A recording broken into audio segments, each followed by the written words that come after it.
মান কত হবে করো। ইলেকট্রনের ই বাই এম এর মান কত হবে? ইলেকট্রনের আধান কত আমরা জানি তো, আর ইলেকট্রনের ভর সেটাও আমরা জানি। তো দুটোকে আমরা ক্যালকুলেট করবো, করলে আমরা পেয়ে যাবো ইলেকট্রনের আপেক্ষিক আধান, সেটা হচ্ছে ই বাই এম, সেটা কত হবে সেটাই আমাদের বার করতে হবে।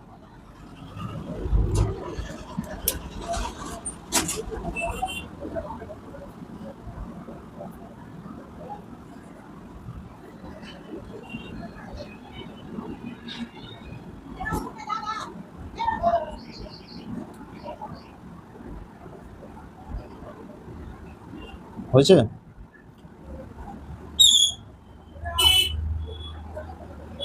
হুম, কত হয়েছে? কত হয়েছে বলো তো। আচ্ছা, ইলেকট্রনের আধান কত আমরা জানি, 1.6 ইন্টু 10⁻⁻19 কুলম্ব। আর ইলেকট্রনের ভরটা কত জানি আমরা বলো, 9.1 ইন্টু 10⁻31 কেজি, তাই না?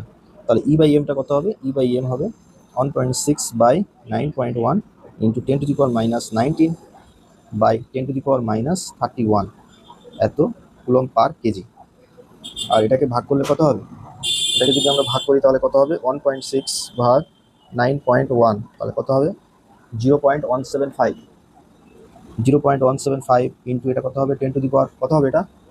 212 নাকি? 10⁻12 কুলম্ব পার কেজি। কত উত্তর আছে কত? আচ্ছা, এটা কি একটা শূন্য এদিকে নিয়ে নিলে কত? 1.75 ইন্টু 10⁻12 কুলম্ব পার কেজি হবে। ঠিক আছে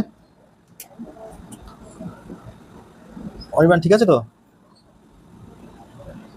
তাহলে এটা হয়ে যাবে তোমার, এটা হয়ে যাবে, এটা প্রথমটা। ঠিক আছে।